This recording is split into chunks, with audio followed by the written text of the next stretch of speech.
Good evening, Mountaineer Nation, and welcome into the Mountaineer Effect right here on Geek Gorilla TV. I'm your host, Marcus Dean, and alongside my good pal Sam here, where we like what you see. Make sure you like and subscribe to the page right here. Click that notification bell, and every time we go live, you'll know about it. So, Sam, my man, this week we got spring football, and they're up to practice number 12. They have a few more scheduled for this week. Then we get the all important gold and blue game on Saturday on ESPN Plus for those who with the ESPN Plus app. That's going to be at 1 o'clock. I think it's a really optimistic year for the Mountaineers. I think the Neil Brown era, this is really his first year of judgment. So, looking at everything as a whole, I'm super optimistic about how this season's going to go. Definitely optimistic. Definitely for in terms of what we got on defense, what we got on offense. I mean, but I'm right with you there, Sam. Definitely optimistic about what's going to happen this season. Well, what big changes are we looking at with the team? I know there's been some quarterback talks, some running back talks. We've got some Letty Brown coming back. We're expecting big things out of him. Receivers, we're pretty tight. Expect some big things out of Bryce Ford Wheaton and some other guys. But, what's it really looking like in this 12th week of practice? Well, as of right now, Charles Woods, who was a transfer portal from Illinois State, he has officially signed and is practicing with the team. And look for him to start at the one of the corner positions. A good, solid player from the FCS level. He was a tackle machine. He was definitely a player to keep an eye out. And also Scotty Young, the Arizona transfer from last year, played a lot on the scout team. He'll be at your spear position this year. A lot of the place where Tony Fields played at last year. You'll see Scotty Young playing there. Akeem Mezadore is going to be one of the big pieces on defense this year. We've seen a lot of how good he was last year. Look for him to increase his role. And also another big transfer from Penn State. He was a top 25 player in the country. Lance Dixon, linebacker from Penn State, transferred to the Mountaineers. And also, for the first time, this gentleman is healthy. He's completely healthy. They're expecting big things out of him. He was a highly recruited player. Taj Austin. Look for big things out of him. But those are the ones that are really caught my eye so far this spring. Bringing in some quality defensive players, experience on defense is something that we have, but we did lose a few key positions. Right. So bringing that in to shore up, especially on the back end, they definitely needed that. So, it looks like the defense is going to be right at the top of the Big 12 again this year. Absolutely. They're, forecasting this to be another top 10 defense. I would not be surprised if it's another top 10 defense in the country like we was last year. Yes, we will miss Dante Stills, but we do have Darius. So we're lucky on that aspect, but we'll miss him to a certain extent, but I think we'll be just fine on the defensive line.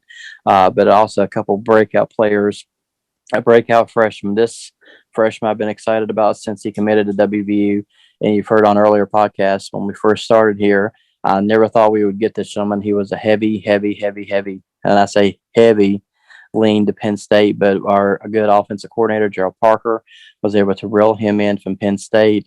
And now a gentleman by the name of Caden Prater. He was a 4-star wide receiver out of the Pennsylvania area. And you know that once you're a Pennsylvania kid, you don't very often leave the state to go, you either go to Pitt or Penn State. It's a rarity that you leave the state. He's 6'3", 210 pounds. And Neil Brown said he has picked up the offense really well through spring practice. And you wouldn't be surprised to see him playing one of the outside receiver positions. Neil, that's something Neil Brown has done that no matter how you feel about him or West Virginia or whatever, he's done a really phenomenal job recruiting. Right. He's done things that other coaches, he who shall not be named, really refused to do, and that was kind of keep it local.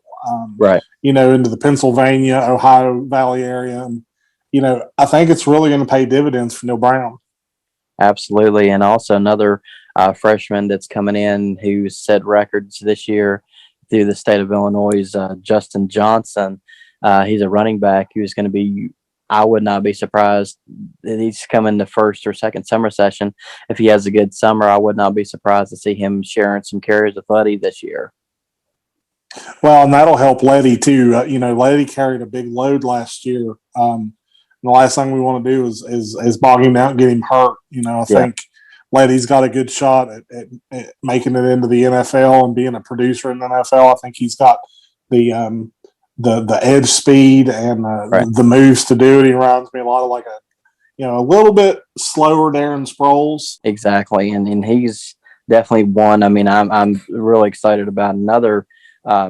This is for the 22 class. I just found out this today. A gentleman by the name of Brandon Davis. He's the top player out of the state of Delaware. He's a quarterback. He's a top 10 quarterback in the nation. Is released his top 7, and the Mountaineers are firmly in his top 7. He has Stanford on his list. He has Georgia Tech. He has Cincinnati.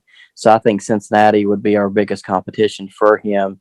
They're comparing him to a game changer. What I mean by when I say game changer, it means he can make your program take that next step in terms of being a Big 12 championship contender. He's definitely someone who could come in and still basically take someone's spot and take your program ahead for the next 3-4 years. It really sounds, just kind of looking at who they brought in.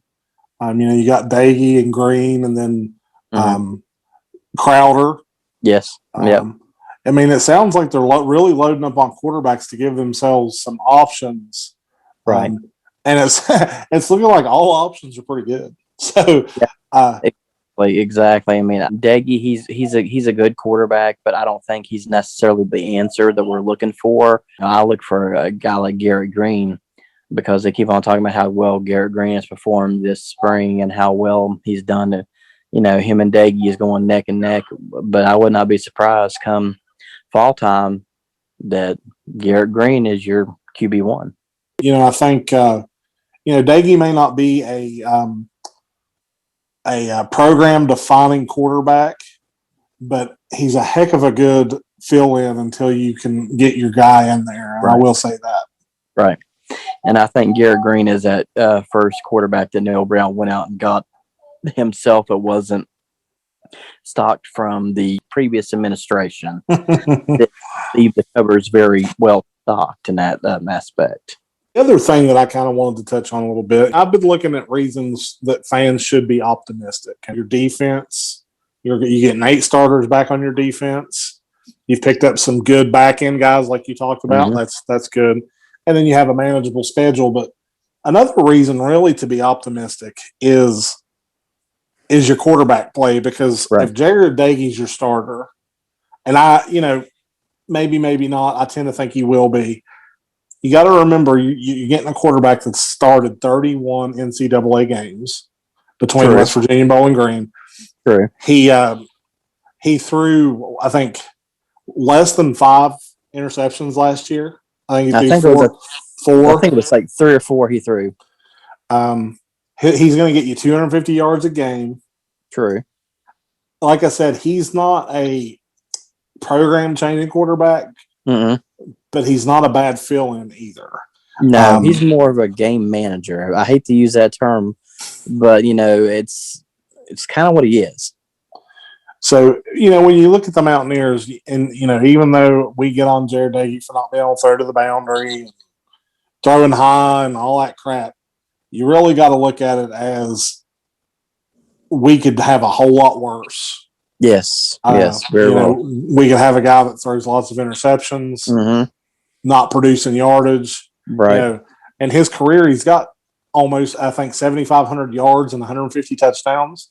Yeah. So, I mean, you're looking at a guy that can get the job done. It's just not – it's not over the moon, and it's never going to be over the moon. But that's okay. Yeah. And another thing, just thinking here, would be another strong point for whoever the quarterback's going to be it Daggy or be it Green. I mean, you're going to have a great running back. You're going to have Letty Brown. And not to mention, you're going to have a pretty good offensive line to protect you as well. I mean, we did get another plug and play player and Doug Nestor from Virginia Tech.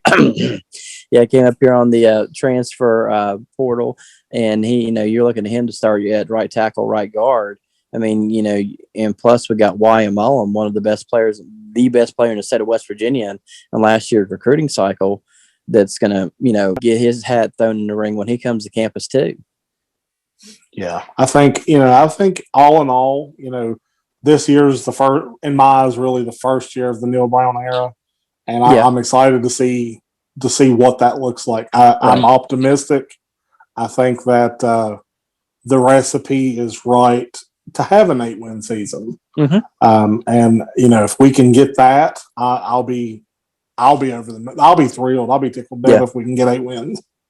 Yeah, absolutely. I mean, I will too. I mean, even if we can somehow squeak out a 9th win over somebody we're not supposed to beat, my ideal season would be to win 8 games, beat Virginia Tech, and win 8 games. That would be almost the perfect season for me. Yeah. I mean, I'm there. You know me. I'm a Hokie hater, man. I've always disliked Virginia Tech, so for me that's a must win. But if we can get 8 wins, of course I'd like to see them beat Oklahoma and Texas and Oklahoma State. But we're not quite there. I think Oklahoma is going to have a hell of a team this year. I think we're going to have. Yeah.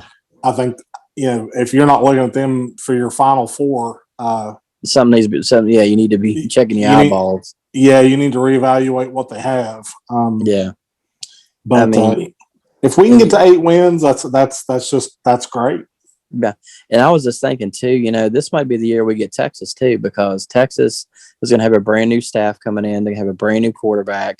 I mean, this could be the year where Texas might be a little on the downside too. Well, and I agree. I think that's a game that we can. I think we can get that one. I really do. Yeah, I think. I think they are on the down, bringing in new coaches, whole new system. I mean, it's a hard change, losing your quarterback. Sam Ehlinger is not easy to replace, like him or hate him. He's not easy to replace. So, that'll be what it'll be. Yeah, and Oklahoma State's always going to have something. You never know what you're going to get with Oklahoma State. They're like my bugaboo. If we could somehow figure out a way to beat Oklahoma State this year, would be another feather in the cap, in my opinion.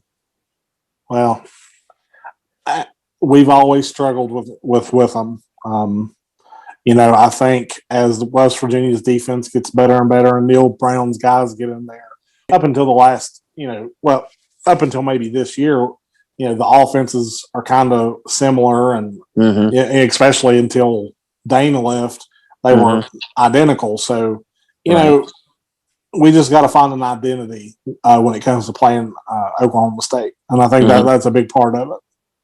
Right, and have receivers actually catch the football. Catch the ball. That's all you have to do is catch the damn ball, as Randy Moss would say.